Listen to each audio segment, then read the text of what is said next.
Assalamualaikum warahmatullahi wabarakatuh. Perkenalkan, nama saya Hasmini, perwakilan dari kelompok 6, ingin membawakan sedikit materi tentang analog data digital signals.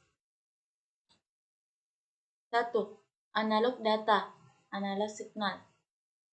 Modulasi didefinisikan sebagai proses penggabungan suatu signal input MT dengan signal pembawa pada frekuensi Fc agar menghasilkan sebuah signal St yang bandwidth-nya dipusatkan di tengah-tengah Fc. Untuk data digital, keperluan modulasi harus jelas. Bila hanya tersedia fasilitas transmisi analog, modulasi diperlukan untuk mengubah data digital menjadi bentuk analog. Tujuan penggunaan modulasi tersebut menjadi kurang jelas bila datanya sudah berbentuk analog. Setelah itu, barulah sinyal-sinyal suara ditransmisikan melalui suara telepon di spektrum aslinya, atau menunjukkan pada transmisi baseband. Terdapat dua alasan utama untuk memodulasi analog dari sinyal-sinyal analog, yakni 1. Diperlukan frekuensi yang lebih tinggi agar transmisi yang dilakukan lebih efektif. 2. Modulasi membolehkan frekuensi division multiplexing, teknik yang sangat penting yang akan dibahas secara terperinci.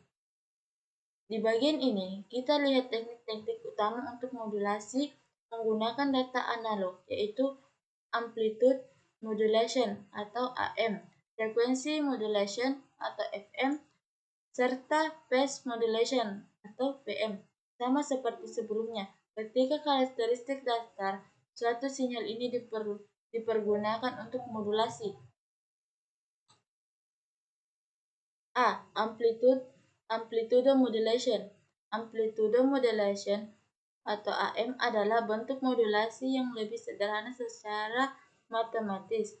Prosesnya dinyatakan sebagai berikut,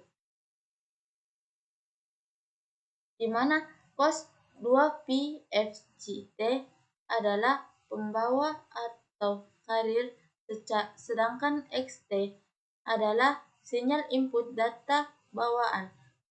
Keduanya dinormalkan dalam suatu amplitude. Parameter Na disebut sebagai indeks modulation, yaitu perbandingan amplitude sinyal input terhadap pembawa. Berkaitan dengan pernyataan kita sebelumnya, sinyal input adalah Mt sama dengan Naxt. Satu dalam persamaan sebelumnya adalah komponen DC yang mencegah hilangnya informasi seperti yang telah dijelaskan. Skema ini juga disebut sebagai double sideband transmitted carrier atau DSBTC. Sinyal yang dihasilkan memiliki sebuah komponen pada frekuensi pembawa asli ditambah sepasang komponen masing-masing berjarak Fm Hz dari pembawa. Kerugian yang menekan sinyal pembawa adalah sinyal pembawa bisa dipergunakan untuk maksud sinkronisasi. Sebagai contoh, anggap saja bahwa sinyal analog yang asli berupa bentuk pengkode data digital gelombang ASK. Receiver perlu tahu titik permulaan masing-masing waktu bit agar dapat mengartikan data dengan benar. Pembawa yang konstan menyediakan mekanisme detak untuk mengetahui waktu kedatangan bit. Pendekatan yang disetujui bersama adalah vestigial sideband atau PSB yang menggunakan satu sideband dan sebuah sinyal carrier pengurang daya. B. Sudut modulasi Fn dan Pm merupakan kasus khusus mengenai sudut modulasi. Sinyal yang dimodulasikan dinyatakan seperti di bawah ini.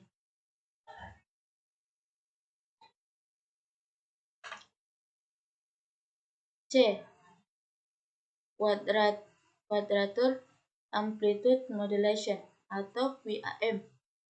QAM merupakan teknik pensinyalan analog yang populer dipergunakan dalam Seismic Digital Subscriber Line atau ADSL. Teknik modulasi ini merupakan kombinasi dari AM dan PM. QAM mengambil keuntungan dari fakta bahwa sangatlah mungkin mengirim dua sinyal yang berbeda secara simultan pada frekuensi carrier yang sama dengan menggunakan dua kopi frekuensi carrier, salah satunya digeser per 90 derajat.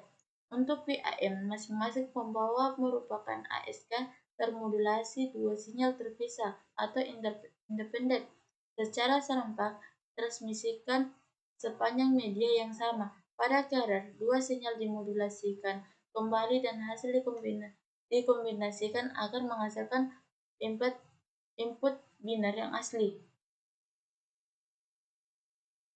2. Spektrum penyebaran. Bentuk komunikasi yang mungkin populer disebut sebagai spektrum penyebaran. Teknik ini dapat diklasifikasikan secara jelas ke dalam kategori-kategori yang ditentukan di bab ini, sebagaimana yang dapat dipergunakan untuk mentransmisikan baik data analog maupun data digital dengan menggunakan sebuah sinyal analog. Teknik spektrum penyebaran awalnya dikembangkan untuk kepentingan militer dan intelijen. Ide dasarnya adalah untuk penyebaran sinyal informasi melalui bandwidth yang lebih luas untuk mencegah dilakukannya pencegahan informasi dan gangguan-gangguan lainnya. Spektrum penyebaran jenis pertama yang dikembangkan dikenal dengan nama frekuensi hopping atau lompatan frekuensi. Versi yang baru adalah spektrum penyebaran urutan langsung. Kedua teknik ini dipergunakan dalam berbagai produk jaringan data tanpa kabel. Selain itu juga untuk berbagai aplikasi komunikasi data. Aplikasi komunikasi lainnya seperti telepon tanpa kawat. A. Lompatan frekuensi. Di bawah skema ini, sinyal disiarkan sepanjang rangkaian frekuensi radio yang kelihatan acak,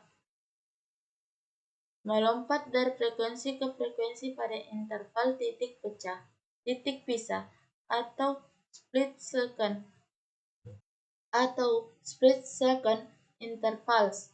Sebuah receiver melompat di antara frekuensi secara sinkron dengan transmitter lalu menangkap pesan sehingga orang-orang yang berusaha mendengarkan secara diam-diam hanya akan mendengarkan bunyi titik-titik yang tidak jelas. Upaya untuk menggunakan sinyal hanya akan berhasil dengan cara menghantam sedikit bitnya. Untuk transmisi, data biner dimasukkan ke dalam sebuah modulator dengan menggunakan beberapa skema pengkodean digital ke analog, semacam frekuensi shift keying atau PSK atau binary phase shift keying atau BPSK. Sinyal yang dihasilkan dipusatkan di sekitar beberapa frekuensi dasar. Sumber jumlah pseudo random menyajikan pada apa yang dilampirkan dalam indeks di dalam tabel frekuensi pada masing-masing interval yang berurutan di dalam sebuah frekuensi baru dari tabel. Frekuensi ini kemudian dimodulasikan melalui sinyal yang dihasilkan dari modulator awal agar menghasilkan sinyal yang baru dengan bentuk yang sama, namun sekarang dipusatkan di tengah-tengah frekuensi yang dipilih dari tabel. Sekarang pada penerima, sinyal spektrum penyebaran modulasi menggunakan jumlah frekuensi yang sama yang didapatkan dari tabel dan kemudian didemulasikan agar menghasilkan data output. B. Deretan langsung. Di bawah skema ini, masing-masing bit pada sinyal yang asli ditampilkan oleh bit-bit multiple pada sinyal yang ditransmisikan yang disebut sebagai kode tipis atau skipping. Kode tipis yang menyebarkan sinyal secara langsung sepanjang band frekuensi yang lebih luas banding dengan jumlah bit yang dipergunakan. Oleh karena itu, kode tipis 10 bit menyebarkan sinyal sepanjang band frekuensi yang 10 kali lebih besar dibandingkan kode tipis 1 bit. Ya, satu teknik dengan spektrum penyebaran deretan langsung adalah dengan mengkombinasikan stream informasi digital dengan bit stream pseudo-random menggunakan OR eksklusif. Patut dicatat bahwa bit informasi dari satu mengembalikan bit-bit pseudo-random pada kombinasi tersebut, sementara bit informasi 0 menyebabkan bit-bit pseudo-random ditransmisikan tanpa mengalami inversi. Kombinasi bit stream memiliki data yang sama dengan deretan pseudo-random yang asli, sehingga memiliki bandwidth yang lebih besar dibandingkan stream informasi. Pada contoh ini, bit stream pseudo-random dikunci pada 4 kali lipat rate informasi.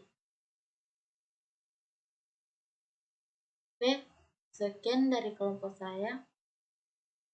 Kurang lebihnya mohon dimaafkan. Wabillahi taufiq wal hidayah. Wassalamualaikum warahmatullahi wabarakatuh.